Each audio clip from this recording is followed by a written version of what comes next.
పశ్చిమ గోదావరి జిల్లాలో ఆక్వా మంటలు రేగుతున్నాయి. ఆక్వా పార్క్ను వ్యతిరేకిస్తున్న 30 గ్రామాల ప్రజలు ఆందోళన బాటపట్టారు. దీంతో తుందూరులో ఉద్రిక్త పరిస్థితులు నెలకొన్నాయి. గ్రామస్తుల ఆందోళనను పోలీసులు అడ్డుకున్నారు. గ్రామస్తులను పోలీసులు అరెస్ట్ చేయడంతో తీవ్ర ఉద్రిక్తత నెలకొంది.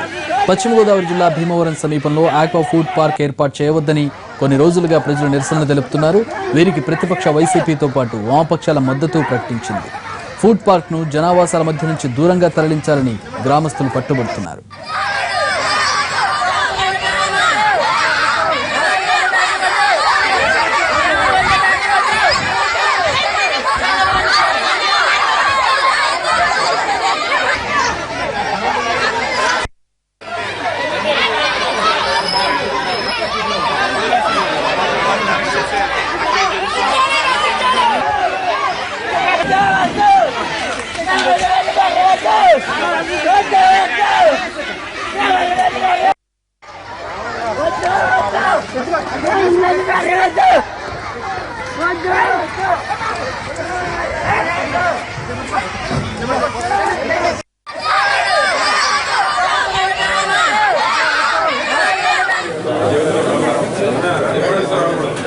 Tundurru mega aqua food park పై స్థానిక ప్రజలకు ఎలాంటి అనుమానాలు పెట్టుకోవద్దన్నారు వ్యవసాయ శాఖ మంత్రి పత్తిపాటి పుల్లారావు. నరసాపురం సముద్రం వరకు పైప్ లైన్ల ద్వారా వ్యర్థాలను తరలిస్తామన్నారు. వైసీపీ కుట్ర వల్లే అక్కడ పరిస్థితి ఉద్రిక్తంగా మారిందన్నారు.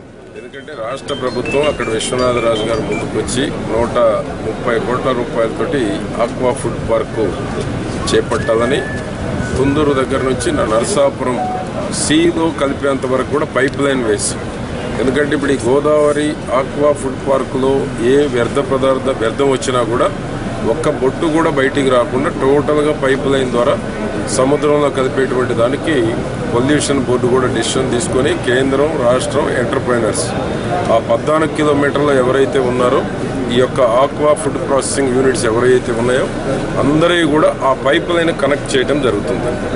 సో ఆ ఏరియాలో ఇంకెక్కడ కూడా పొల్యూషన్ వచ్చేటువంటి అవకాశం లేదు. ఇతర పంటలకు కానీ, మనుషులకు కానీ, గ్రామాల్లో ఉండేటువంటి వాళ్ళకి కానీ ఎక్కడ కూడా కాలుష్యంగా ఉండేటువంటి అవకాశమే లేకుండా గౌరవ ముఖ్యమంత్రి గారి సమక్షంలో కూడా ఈ పైప్ లైన్ వేస్తాము, ఏ ఒక్కరికి నష్టం జరగకుండా రాష్ట్ర ప్రభుత్వం చర్యలు తీసుకుంటుందని కూడా స్పష్టంగా చెప్పడం కూడా జరిగింది. కాబట్టి ఈరోజు వైకాపాకు సంబంధించినటువంటి వాళ్ళు పరిశ్రమలను అడ్డుకోవటమే ఒక కుట్రలో ఇది ఒక భాగం.